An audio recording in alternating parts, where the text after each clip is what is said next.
ocean of joy, ocean of love, master of infinite powers, knowledge, detachment, prosperity, devotion. Lord Sri Krishna, giving the nectar-like teachings to Arjuna, is guiding all beings. Listen with faith and reverence. Contemplate deeply and imbibe it in your heart until desire resides in the heart. It arises when attachment develops for any material object. It holds no independent existence. These false imaginings have no true existence. They are void like sparks. These fleeting tendencies coming and going are transient and perishable.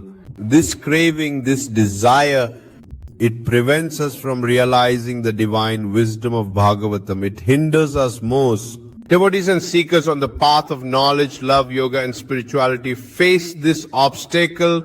The greatest barrier in all paths is craving, desire.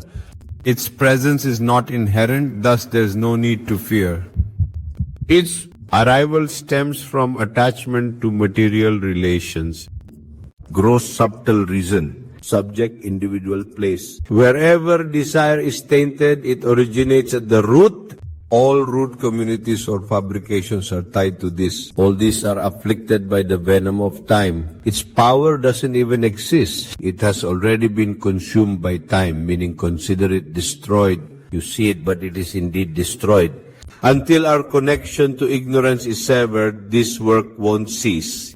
Many auspicious activities will happen. Many pilgrimages, rituals will occur, but the tendency won't change. Because you have preserved the place of attachment to ignorance, accepted I and mine. Primarily, this tendency holds its position. Its effect lies on the accepted notions of I and mine. It does not hold the effect of purity.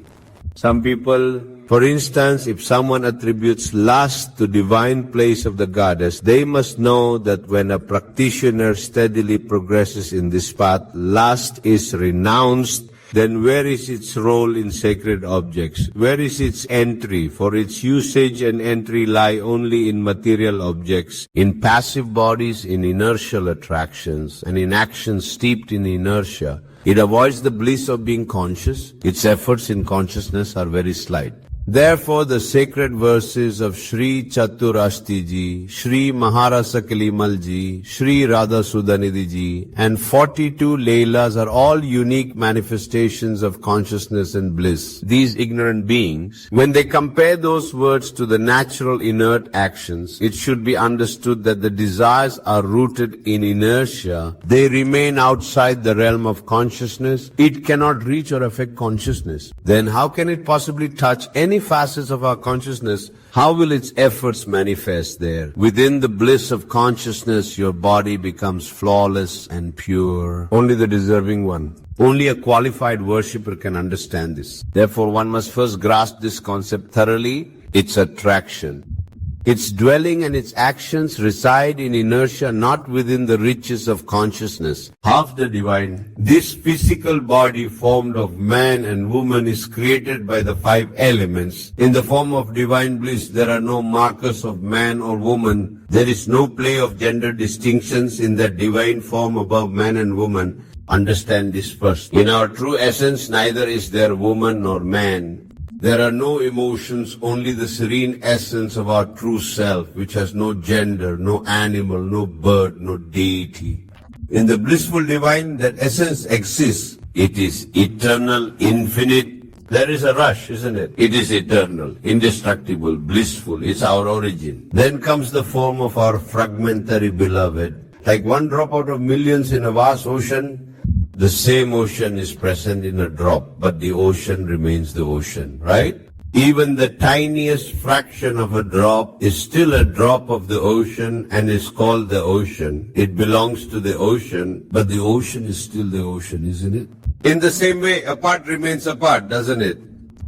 Wherein lies the distortion? Chidananda and the inert department are such that ignorant people do not understand. However, we were fervent devotees. For those who journey upon the Bhagavat's path, it's crucial to grasp this first This effectiveness stems from inertia rather than active consciousness remaining unchanged. In our original essence, there were no desires present. There aren't any now, nor will there ever be. Pay attention to our true form. But we forgot our true form and identified with the body. This body being inert led to desires arising in the selfless, complete me. From these desires emerged a cycle of misfortune. Misfortune repeating endlessly. Disputes, unease, jealousy, sorrow, attachments, aversions, they perpetuate this cycle.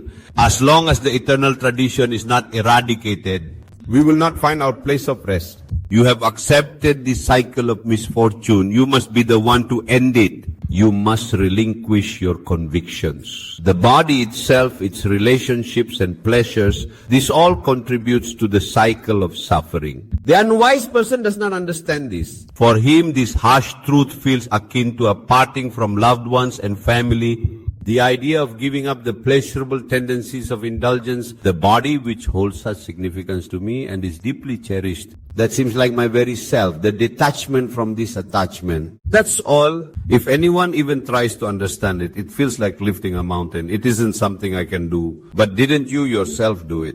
And only you have the power to achieve this, but you've become heavily reliant on these relationships, physical connections, indulgences, relatives and bonds, that it seems impossible for you to manage it all, doesn't it? Simply make the necessary adjustment. Satsang helps reveal your shortcomings. Fix your errors. You've held on too tightly to the root cause. As long as you cling to this inertia, regardless of the rituals you conduct, they will bear no meaningful outcome. Accept it. People practice meditation and devotion for years, yet these impurities still rule them.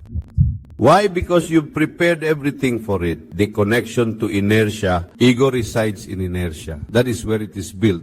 Renounce the ties of inertia. Then you won't even need to learn non-attachment. You will become detached naturally.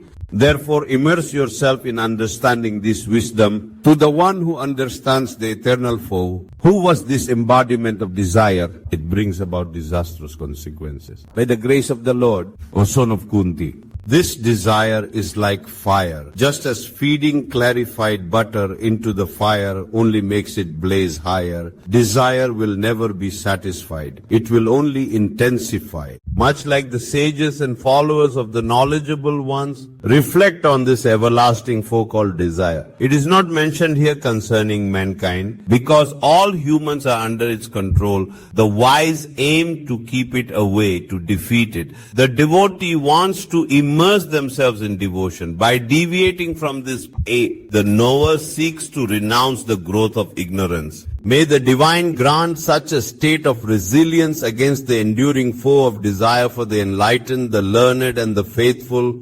Just as fire flares up when ghee is poured into it, similarly, the more you indulge in desire, the more it expands. This very desire has obscured and tainted our pure wisdom. The Lord Himself is explaining this. Because of cravings for the joy arising from material bonds, the longing for attaining divinity, Bhagavad does not awaken. Understand this with full attention. It is the truth. As long as the self resides within the physical body, as long as the feeling of ownership remains, thoughts will persist. Suppressed somewhat but cannot be destroyed. That is why, even after a very long time, even if actions inspired by flaws do not occur, there is still complete possibility of downfall. Even after a very long time. Why is that? Because they recognize the inert body as their own. Therefore, unbelievable when the body itself has lost desire, forgotten the fifth. Now there is no room for questions because there is no space for it, nor any place for mother anymore. Nandan and Nandana settled in the heart. Now there is no space left. As long as this body sits, I remain in woman, man, scholar, virtuous, significant, wealthy. All these identities, in them desires awaken, though momentarily suppressed. With practice, it feels I have become desireless, but not really.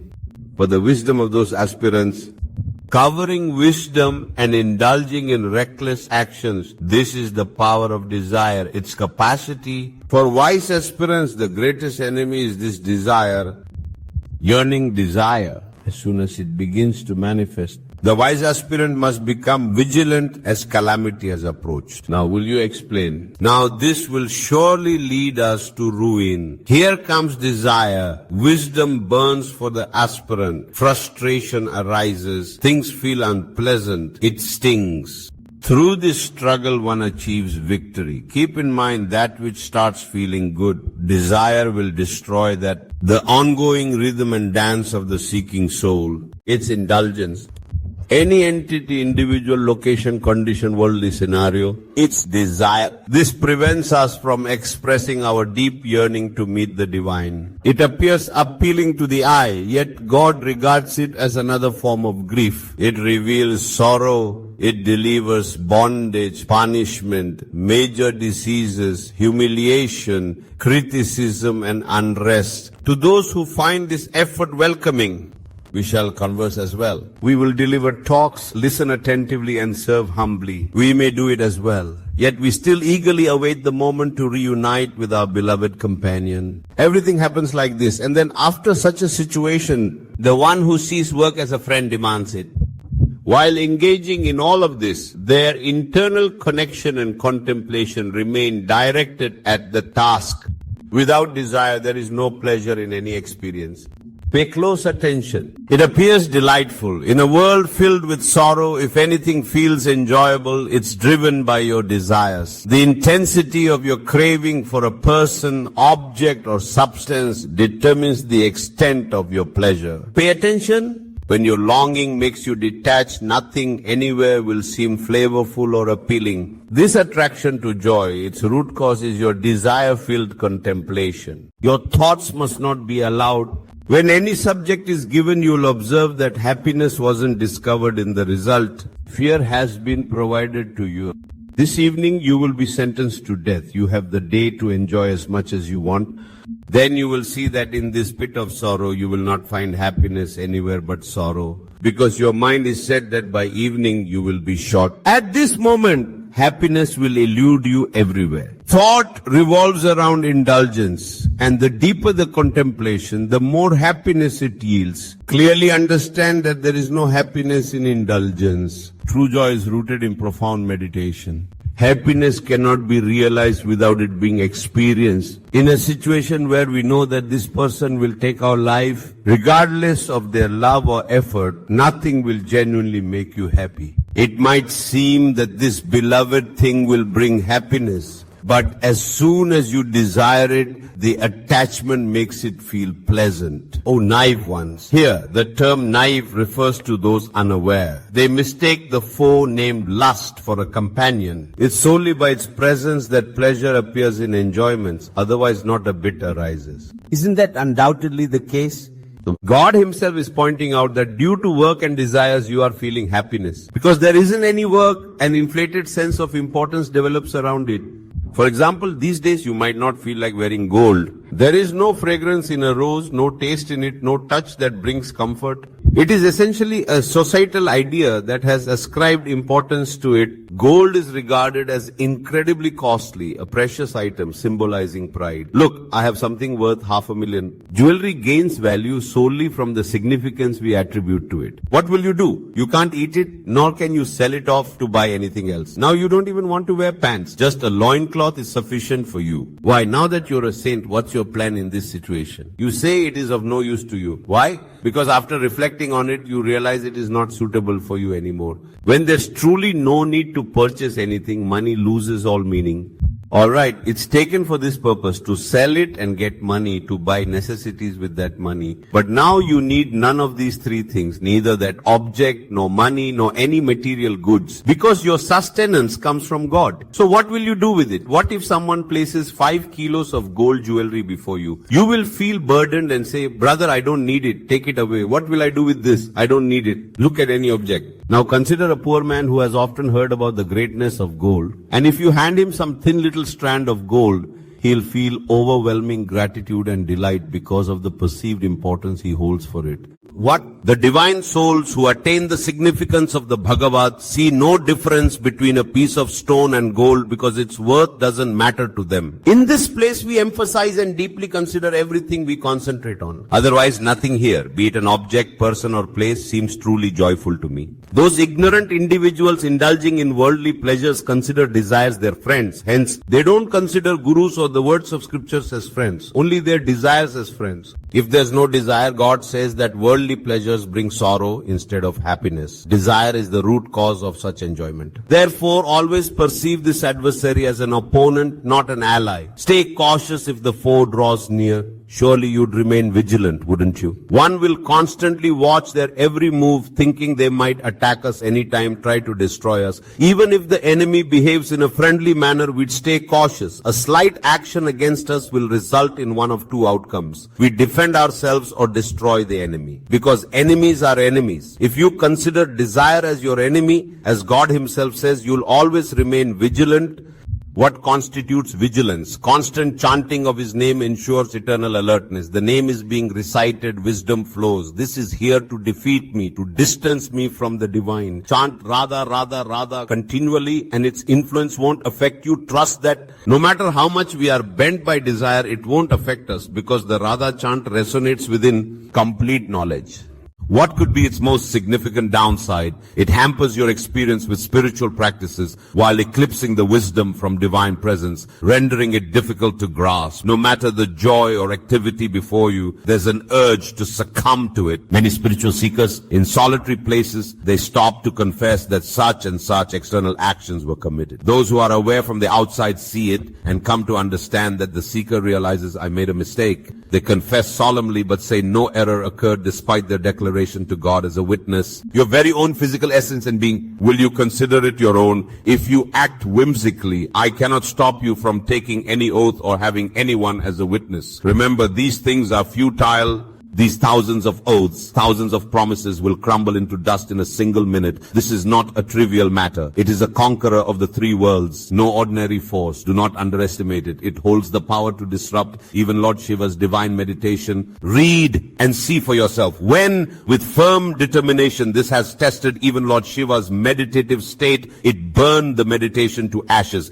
Yet its strength against Lord Shankar's focus shows it has the power to break even divine concentration. Those who see the whole universe in the Supreme Brahma were afflicted by it and lost control when it revealed its terrifying form. Ascetics are forever smitten by this instinct. Even those who see the universe in the essence of Brahma falter in the face of feminine allure. It holds a terrible, formidable power, and if you can save yourself, it is by the strength of the mighty name. That mighty name is the ultimate power. Nothing can surpass its strength. No, God has placed all his power in his name, and that's why even God becomes subordinate, because the power of marriage is also encompassed in his name. Only a question of basic survival. In accordance with the scriptures, what is received with intellect does not demand things like food for the body and clothing for the body. All these are in accordance with the scriptures. In those moments, such topics liberate rather than bind. They help in reaching the divine. Indulgences opposing sacred texts lead to ruin. Its first task is to obscure your goal. For the wise, the goal of enlightenment. For the devotee, the goal of divine love. For the yogi, the focus of meditation on the Supreme Soul. All these are obscured by desires. In the material state, it becomes the chief objective from which worldly people discuss now. If they light incense sticks, perform recitations or give donations, their goal is not God but indulgence, to make a system, to remove obstacles, to find convenience.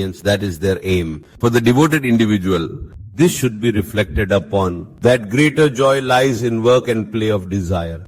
Thus, all beings of the moving and non-moving world, not just humans, but all beings, this is true for everyone. Creation manifests through the play of desire. Therefore, impressions of desire remain in everyone because creation was born from it. Everybody in this universe was created through desire. It is going to cause a disruption. I truly need rest, truly need sleep. Get the medicine for both of us, our bodies too. Why do I even require sleep? Have you ever asked why? Keep experiencing everything. Work through contemplation. Play through action. Enjoy all the systems day and night. Give it all to him. Turning away from the worldly system, bowing at our feet once, he'll say, why do I need sleep? What's so special about sleep? Detachment from worldly thoughts, worldly actions, and worldly desires. For 6 or 7 hours, there were no desires. Although it's not as though one has become desireless, but in the deep state of stillness, no thoughts about actions form, no desires manifest, and no worldly thinking occurs. In deep sleep, energy and strength increase. Even though no action was performed, there is some experience of coolness, peace, and serenity. See, when one sleeps soundly and gets fulfilling rest, they gain a certain power. Now understand the value of this. If this same thing could happen in the waking state, when thoughts of action disappear, actions birthed by desires vanish, and worldly thinking fades away, this symbolizes divine love or the state of transcendence in thought-free meditation. Asampragnata vichakshana samadhi. This is referred to as sampragyat, which occurs in harmony with one's intent. Whether it lasts for 6 hours, 8 hours, or a month, the depth of meditation corresponds to the strength of the intent. However, the meditation of those on the divine path is asampragnata vichakshana samadhi, unceasing contemplation of the divine instead of the worldly. I am not engaging in contemplation. There is an absence of desire for any object, person, or place in the entire world, and no actions are driven by longing. This represents the ultimate state of achievement. He remains perpetually blissful. The strength of tamas endows you with resilience. The senses are granted a span of time. If you feel wonderful, ponder on how extraordinary your potential might be when you're liberated from all worldly concerns, devoid of cravings, and liberated in your actions and pursuits. Imagine how profoundly serene, beautiful, and pure you might feel as if immersed in a divine state of ongoing reflection. What more can be said then? So now ponder why you do not embrace that state in wakefulness. Sleep liberates you for a few hours and it gives you immense joy. You experience a state of rest. It feels like that. So in wakefulness, the great souls, the one who has liberated individuals from all worldly concerns, who let go of desires. They inspire us to dedicate our lives to them. The blessings they have bestowed upon us, be prepared for this. As long as your thoughts about the world persist, as long as resolutions of work arise, indulgences continue. Until then, we may be called ascetics, seekers, renunciates, or yogis, but it is all just names. The essence is found in true rest, in leaving behind all work, indulgences, and worldly distractions. This embodies the highest form of worship. Any desire that takes root in the heart makes us feel great happiness in its fulfillment. Having enough wealth would be wonderful. Acquiring such possessions like a beautiful body might bring joy. However, it is sheer ignorance, a trap of desires and adversaries where peace is never found by anyone. Stay fully aware and alert. This is the essence of truth companionship, misguidance. Victory to Lord Harivansh. Forsake all illusions entirely. Time devours like a snake. Don't let yourself be misled. Understand all beings in the world as deceitful, scheming, hypocritical creatures of Kali Yuga. The true treasure is only Krishna's virtues. Think of the Bhagavad faith, sing praise about the Bhagavad, meditate on Bhagavat's form. Devotional worship of God's essence. If this happens, you will always be at peace, as Goswami Ji declares eternal rest. How blissful is the state of rest when there are no desires anymore. You never actually need any desires. You lack nothing. Your true essence is already complete. Look at everything, reflect on it. All fears, worries, desires, and problems come due to attachment to the physical body. You have no desires, no fears. Divine weapons can't even touch you, and neither can minor strikes or even the grasp of death affect you. All efforts are directed at forgetting one's true essence and treating the body as one's identity. We must remember that action should remain as thoughts and not turn into deeds, and worldly contemplation must be avoided. This is a very auspicious state. That is why it is said, engage in practices like reciting names, speaking words of service, and staying engrossed in such practices that keep you free from remembering others, not any person, not any object, not any place. Whatever you recall in this fleeting existence, whether it's the body, wealth, land, home, or anything else, is temporary and steadily approaching destruction. When we focus on such transient things, we too mold ourselves in their impermanence. Our essence aligns with what we dwell upon. If we dwell on desires, then only desires will dominate. We often claim this is our primary focus. When our thoughts are veiled with anger, we are seen as individuals full of rage. If filled with attachment, people perceive us as overly emotional. When greed overtakes, we are labeled as miserly and avaricious. Such patterns shape our identity. Why should we embrace desires, anger, or any other flaws? On the other hand, if one contemplates God, divinity is embraced. It's said that our nature reflects what we meditate on. If our focus is on the perishable, decay follows suit. If we center our minds on the eternal, we move toward the everlasting. For instance, chanting the name of Radha draws us nearer to Radha Kishori. With every step we approach Shriji. If we indulge in worldly thoughts, we are near the world. It's that simple. Understand, this is why God says you shouldn't worry at all about your welfare. I will take care of it. You just focus on me. Such immense support the Lord is giving. God declares that I am fully committed to meeting your everyday needs and ensuring your welfare. Now see, the greatest master is promising us, I will take care of everything for you. I will provide your sustenance and welfare. You simply dedicate your thoughts to me. What a beautiful assurance. We must be carefree. Full of ego, the soul remains trapped. He makes excuses through devotions to continue nourishing his desires. Otherwise, the Lord who possesses infinite power, omniscience, and universal authority is telling us, be completely free from worry. From today I will provide for you. I will bear the responsibility for your welfare. You just remain devoted to me and focus single-mindedly on me, not on anything else. You strive for this one thing. Leave everything to me. Yet we fail to truly grasp it. But what happens? This enemy called desire doesn't allow this to happen. Everyone wants to escape sorrow, yet they hold on to its root. How ironic is that? They want to avoid foul odors, but embrace the source of the smell. Run anywhere,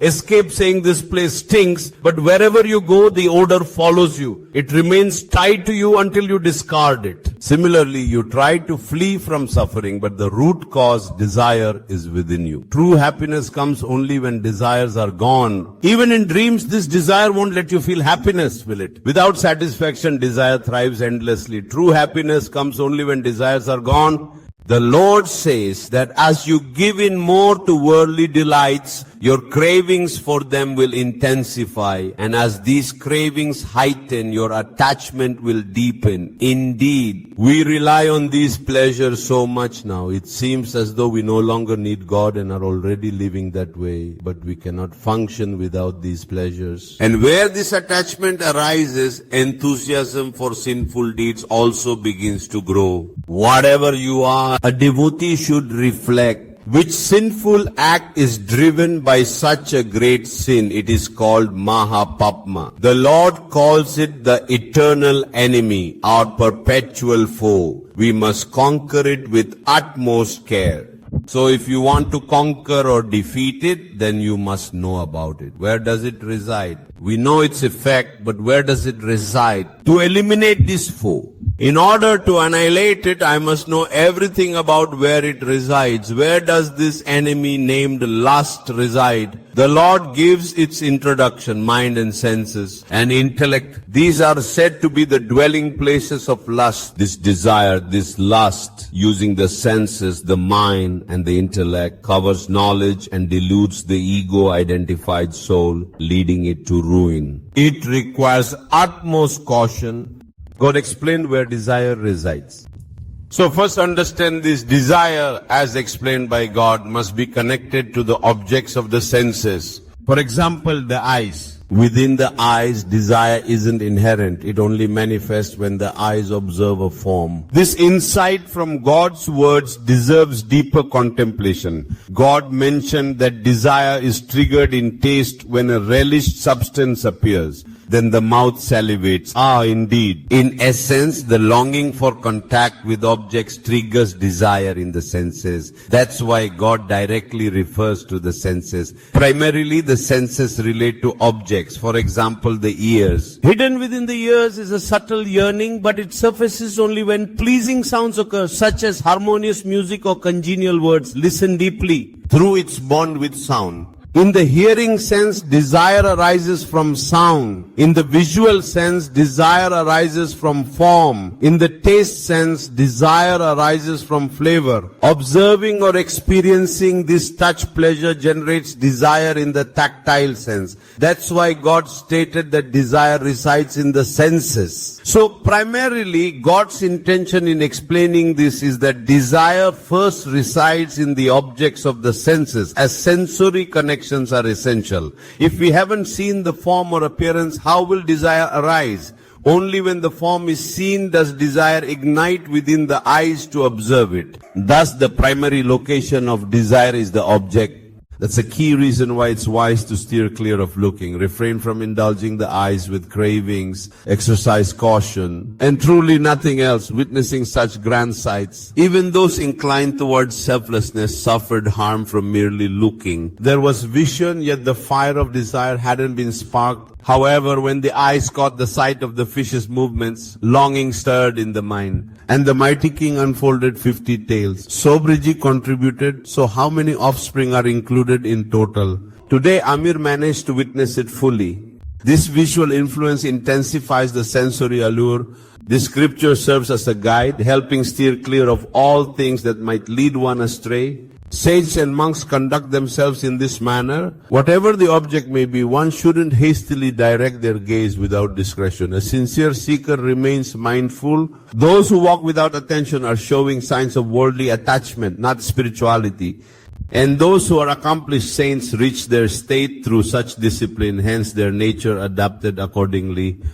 Viewing requires extreme caution, as entanglement predominantly occurs through seeing. Avoid looking. When a scene catches our sight and sparks longing, it's essential to stay alert, avoid sounds that arouse fleshly yearning, steer clear of delicacies that heighten passion and eschew tendencies stirring lustful inclinations, steer clear of physical contact that stirs desires deep within. Let's move ahead. We absolutely need to avoid this situation. When God gave a purpose to the senses, we should first consider the objects of the senses, then the material things. Now, starting from materials to the sensations tied to desire. And the desire awakened in the senses becomes active only when it gets activated in the mind. And desire stirred in the mind can only make the senses act actively when it resides in the intellect. Now, in this, God has concealed both the first and the last points. The first point being that desire awakens in the objects of the senses first. The last point being that when the intellect also gives rise to desire, it can govern it.